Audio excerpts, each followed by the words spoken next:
أعوذ بالله من الشيطان الرجيم بسم الله الرحمن الرحيم اللهم صل على محمد وعلى آل محمد كما صليت على إبراهيم وعلى آل إبراهيم إنك حميد مجيد اللهم بارك على محمد وعلى آل محمد كما باركت على إبراهيم وعلى آل إبراهيم إنك حميد مجيد وعن أنس أن النبي صلى الله عليه وسلم ومعاذ رديفه على الرحل فقال يا معاذ قال لبيك يا رسول الله صلى الله عليه وسلم وسعديك قال يا معاذ قال لبيك يا رسول الله وسعديك قال يا معاذ قال لبيك يا رسول الله صلى الله عليه وسلم ثلاثا قال ما من أحد يشهد أن لا إله إلا الله وأن محمدا رسول الله صدقا من قلبه إلا حرمه الله على النار قال يا رسول الله صلى الله عليه وسلم أفلا أخبر به الناس فيستبشروا قال إذن يتكلوا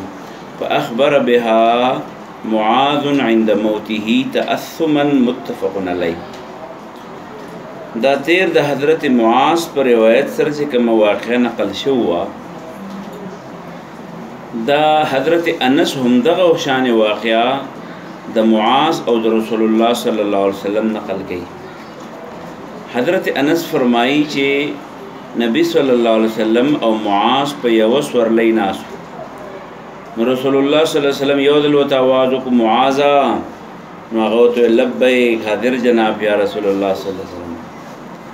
نو بیا ورته لک سات بعد یو تل معاذ نو هغه بیا ورته لبیک یا رسول الله صلی الله علیه وسلم صادق پدریم دل ورته بیا ویل یا معاذ معاذ نو هغه ورته بیا ویل لبیک صادق یا رسول الله صلی الله علیه وسلم درې ځله ورته داسي وی نو بیا ورته پیغمبر علیه السلام لګیا شو ته وی چې کم سړی دا گواهی وکي چې نشته د عبادت قابل سوا د الله نه بل څوک او محمد علیہ السلام د الله رښتینی پیغمبر دی او دا خبره د وکړه صدقا من قلبه د زړه په صدق سره الا حرمه الله على النار الله بده په ور بن کی دی به ورته نه غورځي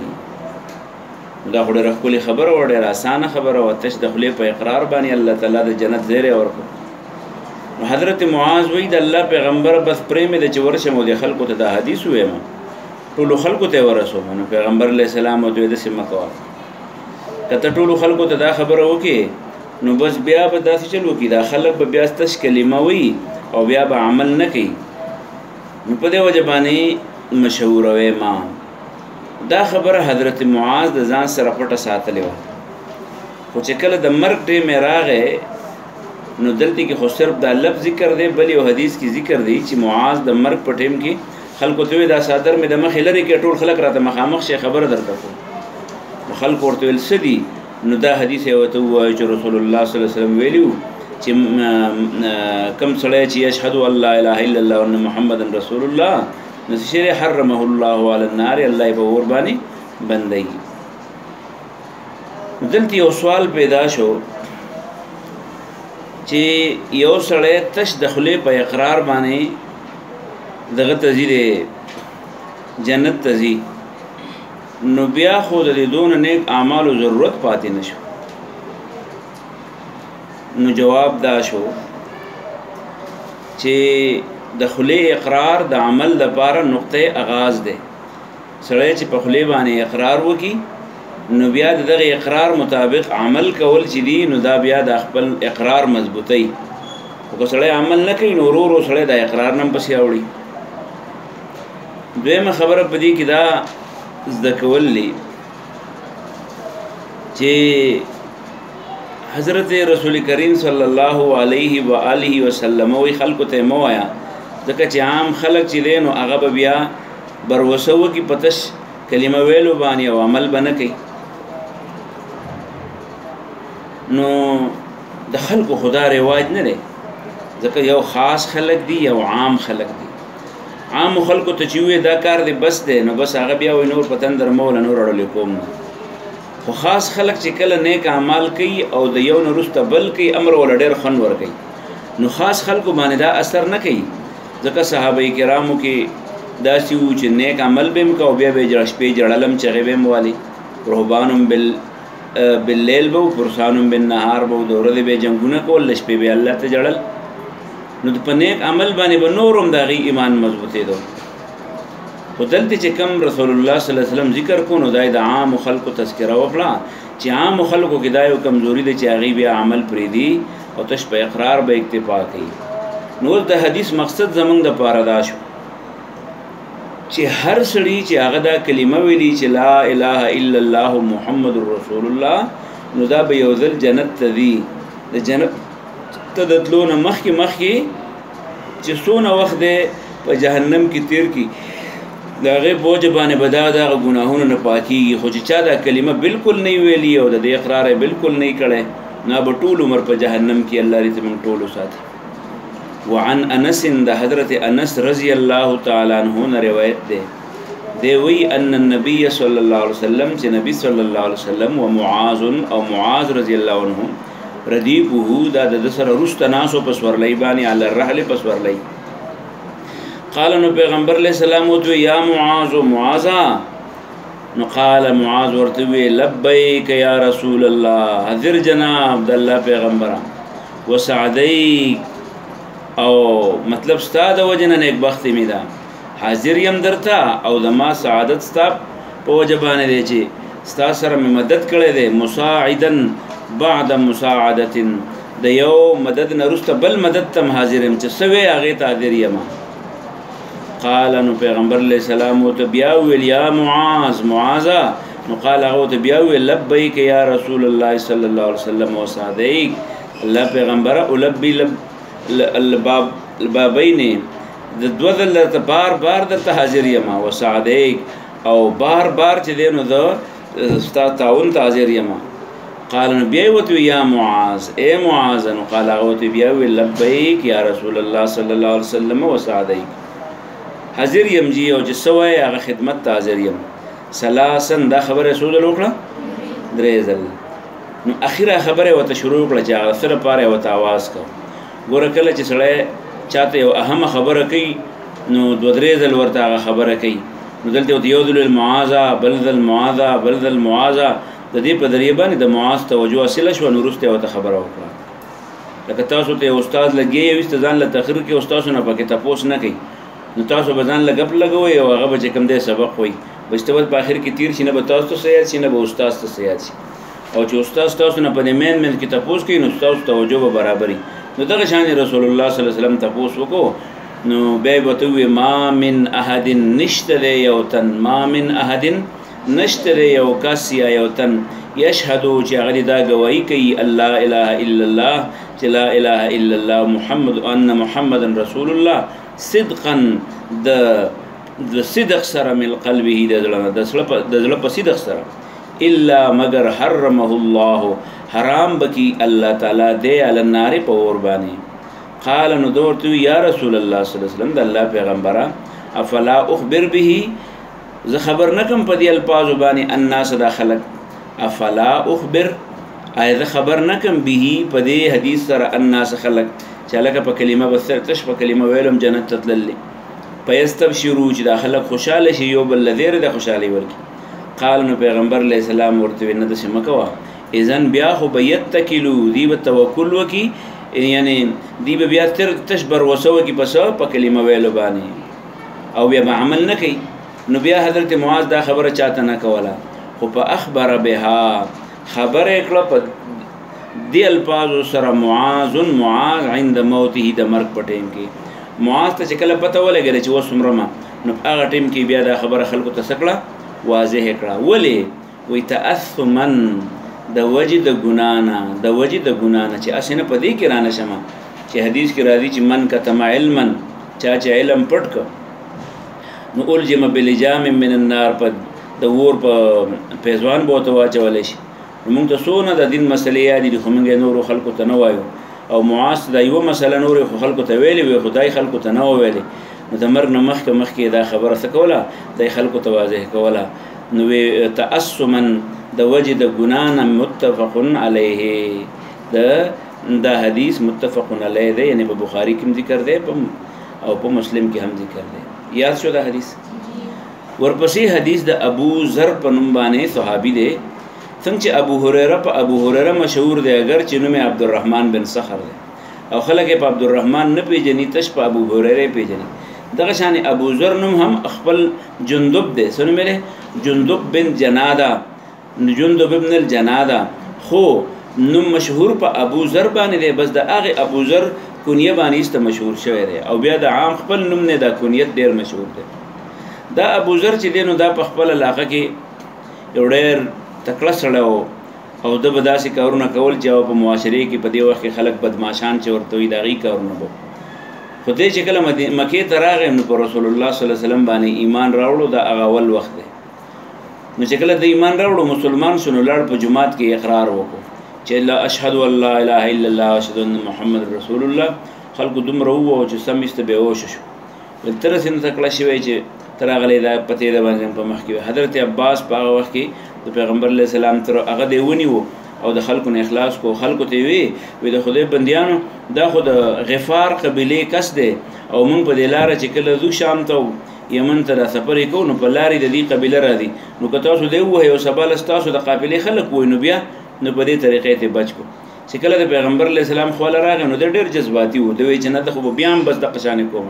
پیغمبر علیه السلام دته وی ابوذر ته اوس لاړ چې خپل کلي ته په خپل کلي کې خلک مسلمانان کوه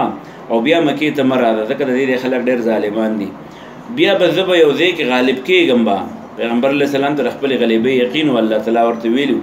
نو زه به غالب کېږم چې کله زه غالب شم بیا به زما خواله راشي نو بیا ګوره بدر شوی دی احد شوی دی د خندق غزا چې وشو په خلکو کې مشهور وشو چې رسول الله صلی الله علیه وسلم اوس غالب شو ابوذر بیا د هغه ځای نه سفر کړی دی د پیغمبر علیه السلام خواله مدینې ته تللی دی د رسول الله صلی الله علیه وسلم نه وروسته د ابوبکر په زمانې کې هم موجود و د عمر په زمانې کې هم د عثمان په زمانې کې هم رضی الله تعالی عنهم اجمعین خو د خپل یو خاص ذهن جوړو دوی چې د سړي که د سهار ډوډۍ که نه نو د ماښام ډوډۍ ځان له ایښودل نه دي په کار ماښام بیا خو دی شته نو ده به ډېر تقررونه کول د حضرت عثمان په دور کې دی شام ته تللی په شام کې آباد نو په شام کې خو مالداري هم ډېره وه حضرت امیر معاویه هلته ګورنر و نو ده چې کله هلته خلکو ته به ویې ګوره د ماښام ډوډۍ ساتل دا بخل دی او والذین یکنزون الذهب والفضة ثم لا ينفقونها فی سبیل الله نو فتقوا بها یهما علیها فی نار جهنم فتقوا بها جباههم وجنوبهم دا آیت به وایو چې کوم سړی پیسې جمع کوي او خرج کوي یې نه د الله په لار کې د قیامت په ورځ به الله تعالی ته یو اجدها د مار جوړه کړي او دا مخ او تندې او دغه شانې دا تشي به وله پې د هغې نو حضرت معاویه حضرت عثمان رضی الله عنه ته خط راولی و چې دا صاحب خو دلته کې دا تبلیغ کوي او خلکو کې ډېر زیات تشویش دی نو حضرت عثمان ابوذر ته وویل رضی الله عنه ته چې ته راځه مدینې ته راوغوښت په مدینې کې مغه تقررونه کول نو حضرت عثمان دته وویل چې بانصافه ته چې دا تقررونه به داسې کېږي دا خو دا ټول صحابه کرام دي پیغمبر علیه السلام چې موږ غزاله چې پیسې راغونډولې دا د موږ سره وی نه څه دا خو د دې نه مراد هغه مال دی چې په هغې کې سړی زکات نه ورکوي صدقات پکې نه ورکوي ابوذر وی نه ما مطمئن کولی نه شي البته داسې کار وکړه یو کلی ورته یاد کو وی زه به لاړ شم یو شاړ ځای دی په هغه ځای کې به یم او بس په ما کار غرض مه لرئ هلته به څوک نه وي زه به ورته تبلیغ نه کوم حضرت عثمان له اجازت ورکړو لاړ په هغه ربضه نومې ځای و ربضه په هغه ځای کې آباد و یو غلام و یو دی و یو ورسره خپله ښځه وه دا درې واړه هلته آباد او کله چې بیا آخري وخت شو مړ کېدو وفات کېدو غالبا 23 یا 23 سال له 33 سال له 23 سال پیغمبر علیه السلام د هجرت ته نو حضرت عثمان دور دی نو دی چې کله هلته د په ربضه کې اوسېدو نو څوک ښوونه یو ورځ د ده مرګ رانږدې شو چې مرګ زنکدنې و نو ښځې بار ته دننه تله خفه وه ژړلې نو ده ورته ویل ولې خفه یې نو هغه ورته خفه په دې مته دونه زیات یوازې شوې د پیغمبر په صحابو کې چې اوس تا د خښولو به هم څوک نه وي نو زه به قبر که نه مکه زه به څه کوم نو هغې ورته ویې یارېږه ما زه او زما سره یو دوه درې ملګري نور یو ځلې د پیغمبر علیه السلام په خوا کې ناست او موږ ته یې ویلي وو چې په تاسو کې به یو تن په یو شاړ بیابان کې مري او د صحابه یو جماعت به پرې راځي او هغه به خخیخه چېرته دا ونه یېرېږي چې ګنې په بیابان کې یم خښولو څوک به مې نه وي نو ده ورته ووی چې زما سره کوم ملګري په هغه محفل کې موجود وو هغه ټول په خپل مرګ مړه دي ما لیدلی دي او د هغې جنازې خلکو کړې دي خو زه پاتې یم معلومیږي دا چې هغه زه یم چې زما جنازه به د صحابه کرامو یو ګروپ به کوي په دې دوران کې د ده ښځې چې بار راووته نو لرې کسان را روان وو دوړه را روانه وه نو دوړه چې رانږدې شو ده ورته اواز وکړې لکه دې خوا راشئ نو چې هغه دې خوا رالل نو ورته یې ویل ستاسو یو ورور دی دلته یو هغه مري راشي د هغه دنکدن دی د هغه خوا ننوتی نو چې ورننوته نو د ابوذر چې دی نو هغه بیا وفات شو هغې په هغه ځای باندې بیا ښخ کړی دی او د هغه صحابه کرامو په یو جماعت په هغې باندې جنازه کړې ده نو دا هغه ابوذر دی ښه دونه لوی بزرګ سړی دی دی خپله قصه کوي ښه دا د ایمان د حدیث د کتاب الایمان سره تعلق ته ګوره چې ایمان والا سړی چې دی نو ایمان سره هیڅ ګناه چې دی نو هغه نه جمع کېږي حضرت ابو ذر رضی الله عنه فرمایي اتیتو زرالمه النبی د چا خواله د نبی صلی الله علیه و آله وسلم خواله وعلیه او په ده باندې وو ثوب جامع ابیض سپین صادر پې پروت دی ولې وایي چې سپین صادر پې پروت دا چې سړی خپله خبره یقیني کوي هغه اصل حالت وایي وی وعلیه ثوب ابیض په ده سپینې جامې پرتې وهو نائم او دی سو اوده و نو چې اوده و نو بس ده ته لاړم چې زه ودرې بیا به وله راشم نو ثم اتیته بیا رالم د ده خواله په دویم ځل وقد استیقظ او دی څه شو رایښ شوی و فقال نو دی پیغمبر علیه السلام ما ته ووی تقریر راته کو وی ما من عبد نشته دی یو بنده قال چې هغه ووی لا اله الا الله لا اله الا الله محمد رسول الله دا کلمه ووی او ثم مات او بیا دی مړ شي علی ذلک په دې اقرار الا دخل الجنه مگر داخلي به الله تعالی چرته جنت ته نو دا ابو ذر وی رضی الله عنه وی ما وی چې را دا خو ته په کلمه ویلو باندې جنت ته نو ما ورته یاره جي که دی زنا یې کړي نو بیا و ان زنا اگر که دی مسلمان نه زنا شوي و ان سرقه اگر که غلا شوي زنا او غلا خو ډېره غټه ګناه ده الله پې سزا مقرره کړي قال نو پیغمبر علیه السلام راته ووی و ان زنا و ان سرقه اگر که زنا هم ته شوي او غلا هم ته شوي خو کلمه ګو به په جهنم کې ټول عمر نه وي د جهنم نه به الله وباسي چېرته به داخلي جنت ته به داخلي قلت دی وی بیا مې ورته و ان زنا و ان سرقه اگر چې زنا یې هم کړي غلا یې هم کړي قال بیا راته وی و ان زنا و ان سرقه اگر که غلا یې هم کړي زنا یې هم کړي نو قلتو په درېیم ځل مې ورته بیا وی و ان زنا و ان سرقه اگر چې د زنا هم کړي او غلا یې هم کړي قال نو وی پیغمبر علیه السلام راته په درېیم ځل وی و ان زنا و ان سرقه اگر چې زنا هم دي شوي او غلا هم دي شوي على رغم انف ابي ذر على رغم باوجود د خړوالي رغم چې د څه ته وایي خړوالي ته وایي على رغم باوجود د خړوالي انف دا رغم چې دی دا که خیال لیکلی دا هوا چې راولو دي دا دوړې اوچتې کي نو دغه دوړو ته څه وایي دې ته رغم ورته وایي نو على رغم باوجود د خړوالي انف ابي ذر د پوزې د ابو ذر اگر چې د ابو ذر پوزه په ډېره ککړه شي یعنی ابو ذر په ډېره خفه خو بیا به الله جنت ته لیږي وکانه ابو ذر او ابو ذر رضی الله عنه چې و اذا حدث بهذا کله چې به د دې حدیث تقریر چاته کو نو قال په اخر کې به وسدا ویل چې و ان رغم انف ابي ذر اگر چې د ابو ذر پوزه پسې شي دړجن شي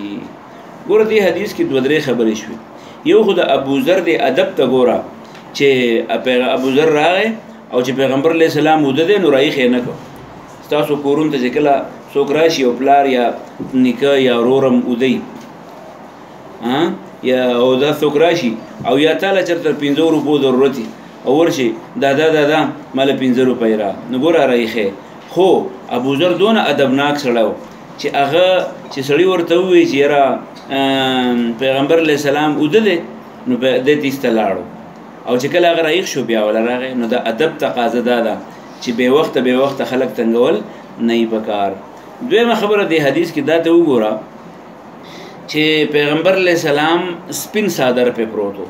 د سپین رنگ جامو چې دی د سپین رنگ صادر د دې فضیلت په نورو احادیثو کې هم ذکر دی نو هغه د رسول الله صلی الله علیه وسلم حدیث کې ویلیو چې خپلو مړو له کفن هم په سپینو جامو کې ورکوئ نو هغه د سپینو جامو فضیلت هم ته ثابت شي. درېیمه خبره دا شوه چې د کلمه توحید چې کوم سړی وایي لا اله الا الله محمد رسول الله صلی الله علیه وسلم نو د ګناهونو په وجه باندې د مسلمانانو نه وځي. البته د ګناهونو سزا به الله ورکوي نو لږ ورکوي ډېره ورکوي څومره ورکوي دا د الله تعالی په علم کې ده خو په ګناه کولو باندې سړی د اسلام او د مسلمانانو نه وځي. درېیمه خبره چې کومه ده نو هغه دا چې بار بار سړی سوال وکړو خو بار بار ورته پیغمبر علیه السلام یو جواب ورکړو او ورسره بیا یو ټکی ووایو چې اگر که ابوذر پې خفه کېږي نو هغه د ابوذر چې دی نو هغه کومه خبره چې و نو هوبهو خلکو ته ورسوله. داسې به نه کوي چې یوه خبره خپلې او شل ورسره خپلې نورې ټل کړي. ابوذر چې څنګه اورېدلي وو هغه شان الفاظ امت ته ورسول. یاد شو دا حدیث. دغه شان عباده بن صامت بل صحابي دی هغه فرمایي د ده تعارف هم پرون کړو. حضرت عباده بن صامت وی رضی الله عنه قال دی وی چې قال رسول الله صلی الله علیه وسلم ویل دی پیغمبر علیہ السلام من شهدا چا چې دا گواهی وکړه الله اله الا الله وحده لا شریک له وان محمدا عبده ورسوله چې دا کلمه کله وی وان عیسی عبد الله او عیسی علیہ السلام د الله بنده دی ورسوله د الله رسول له وابن امته او دا د هغه د امې یعنی د هغه د مریم زغه د زوی دی وکلمته او کلمه د الله القاها چې ارتلی او الله تعالی الی مریم ته وروح او دا روح دی منه د الله طرفنا والجنه او جنت والجنه والنار حق او دا یقین وکړو چې جنت او جهنم شته ادخله الله الجنه الله به جنت نه نباسي علی ما کان من العمل هر څه عملونه چې کړي متفقون علیه. دې حدیث کې موږ د کلمه توحید په وجه باندې د ایمان په وجه باندې ایمان اساس ته وایو یو خدا چې موجوده محمد رسول الله پیغمبر وګڼي او دویم عیسایانو به عیسی علیه السلام ته د الله زوی وایو نو رسول الله صلی الله علیه وسلم وایي چې دا ومني چې عیسی علیه السلام د الله بنده دی زوی نه دی. دویم دا د الله رسول دی. درېیم دا چې دا الله تعالی چې کومه جنۍ په یو خاص دغه پیدا کړی نو دا د هغې زوی دی پلار یې نشته. او درېیمه دا چې دا د الله تعالی کلمه ده القاه الی مریم چې دی مریم ته ورارتلی وه. او څلورمه دا چې وروح منه دا د الله طرف نه سره روح دی. عیسایان وی روح منه ټیک دی که نه روح منه د الله روح دی نه د الله جز دی د الله جز نه دی ښه د الله دا روح دی منه د الله له طرف نه روح دی. لکه بل دی کې الله تعالی فرمایي چې الله تعالی سخر لکم ما فی السماوات و ما فی الارض الله تعالی ستاسو دپاره تابع کړی د اسمان او ځمکه. او بیا په هغې کې بل ټکی راځي چې منه ټکی په هغې کې هم راځي نو هلته کې خو منه ټکی د هغې د منه نه مطلب دا نه چې جز دی نو دلته هم د جز مطلب نه دی د هغه طرف نه روح دا روح هغه رالیږلی. نو د محمد علیه السلام متعلق دا چې د الله بنده دی د عیسی علیه السلام متعلق څو خبرې به منې یو دا چې دا د الله بنده دی زوی نه دی. دویم دا د الله رسول دی عام انسان نه دی. درېیم دا چې دا د مریم زوی دی د پلار نشته. او څلورم دا چې دا د الله په کلمه کون ټکي باندې پیدا شوی دی. او پنځم دا چې دا د الله تعالی په روح را لېږلی او د روح نه مراد جبریل او دا غ جبریل امین په ذریعه باندې الله تعالی دا په کلمه کون پیدا کړو. نو دا د عیسی علیه السلام متعلق دا پنځه خبرې اول جنت والنار حق نو دا یقیني چې جنت هم شته او جهنم هم شته. دا سړی به الله چېرته داخلي الجنت جنت ته علی ما کان من العمل باوجود د عمل نه چې څه عمل هم کړی لکه برم ویل و ان زنا و ان سرقه که هر څونه بد عمل ته شوي خو چې کلمې ویلي د لا اله الا الله محمد رسول الله الله به ورته یو ځل معافي کوي. نو په دې وجه باندې یو سړی مونږه د تش عمل په وجه باندې د ایمان او د مسلمانانو نه شو ویستی. په دې وجه چاته به کافر نه وي تر څو چې د هغه عقیده د مسلمانۍ وي. وعن عمرو بن العاص عمرو بن عاص بل صحابي دی. عمرو بن عاص داسې صحابي دی چې دا په مسلمانۍ د پیغمبر علیه السلام د صلح حدیبیې په وخت کې د هغې نه وروسته د ایمان راوړی صلح حدیبیې نه وروسته دی په مکې کې د رسول الله صلی الله علیه وسلم سخت مخالف او د رسول الله صلی الله علیه وسلم ملګري چې کله حبشي ته تللی وي یا چې کوم دی بل دی ته تلل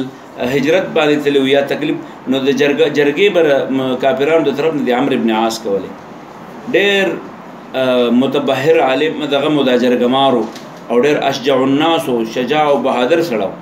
او چې کله د رسول الله صلی الله علیه وسلم باندې ایمان راوړو نو دا قصه د هغه د ایمان د راوړو ده. خو د هغه نه وروسته د ابوبکر په دور کې، د عمر په دور کې، د عثمان رضی الله عنهم په دې درېواړو دور کې د ده په لاس باندې الله تعالی ډېر ملکونه فتح کړي. مصر د ده په وجه باندې الله تعالی فتح کړی دی. دغه شان د مصر گورنر پاتې دی، په بل دی کې یو گورنر چې دی نو دا پاتې دی او د ده په وجه باندې مصر الله تعالی فتح کړی دی. د حضرت عثمان په دور کې بیا د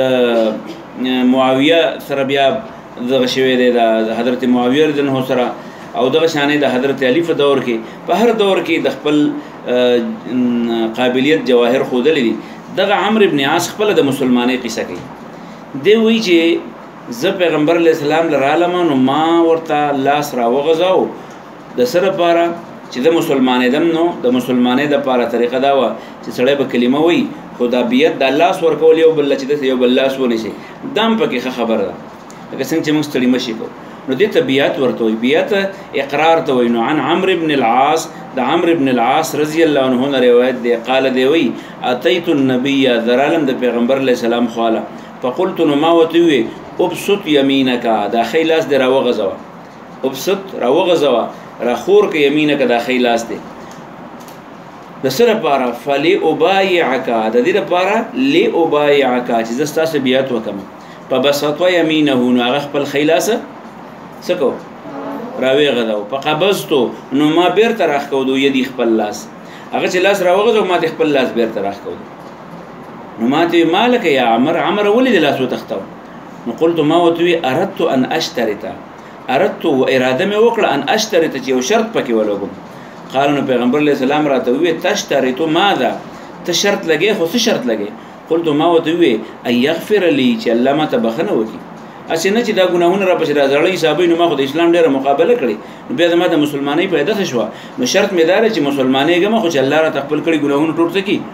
معاف کړي. نو قال پیغمبر علیه السلام راته وویې اما علمت، ولې تا ته پته نشته یا عمره ان الاسلام، چې اسلام یهدم ورغړوي ما هغه څه کانه قبله، چې د دې نه مخکې سړي څه کړي. اسلام خو چې د مسلمانۍ نه مخکې چا څه کار کړی، څه ګناه کړي، د هغې مثال د آبادۍ دی. لکه آبادۍ ته چې جبل اړم کې غونډه آبادي رغړي، دغه شانې د ګناهونو آبادي چې ده نو دا د اسلام جبل ته نه ټینګېږي. ان الاسلام، اسلام یهدم ورغړوي ما کانه قبله، څه چې د دې نه مخکې کړي. او دویم دا چې تا د ایمان نه وروسته هجرت هم کړی، او د هجرت متعلق هم دا واوره. زموږ په دې علاقو کې خلک په مهاجرو پسې خاندي، د هجرت فضیلت واوره. وان الهجرت، او هجرت چې دی تهدم ورغړوي ما هغه کانه قبلها، چې مخکې د هجرت نه چا څه ګناهونه کړي. نو ستا خو چې ایمان راوړو دی، یو ځل د ګناهونه چا ورجول اسلام، بل ځل چا ورجول هجرت. وان الحج، او حج چې دی نو یهدم دا مرغړوي ما هغه څه کانه قبله، چې د دې نه مخکې. رواه مسلم، دا حدیث نقل کړی دی صحیح مسلم. نو عمرو بن عاص هغه د عمل په وجه باندې څه شی ورته ووایو؟ هجرت هم عمل دی، دغه شانې حج هم عمل دی، او په دغه حج او په هجرت باندې هغه د ګناهونو د ایمان په شان ټول ګناهونه ورباندې ریږي. بیا والحدیثان المرویان عن ابي هريره، په دې سلسله کې د ابو هريره نه دوه حدیثونه نور روایت دي. خدا وایي چې په هغې کې وایي قال الله تعالی، چې الله تعالی وایي چې انا اغنى الشرکاء، یعنی شرک، زه ډېر غني یم د شریکانو نه، د خلکو د شرک نه. یو دا حدیث، او بل والآخر، او بل حدیث چې الکبریاء الادائی، د کبر او تکبر دا زما صادر دی. نو دا دواړه حدیثونه بل سنذکرهما، دا به موږ ذکر کو په باب الریا، په باب الریا کې والکبر او په کبر کې ان شاء الله. دا باب چې کله راغی دا دوه حدیثونه دا هم د دې سره تعلق ساتي، خو دا په هغه ځای کې بیا وویل نو تاته به بیا را یاد شي، بیا په دان پوهه کې یاد شو نه یاد شو درته واړوي دا نشابش.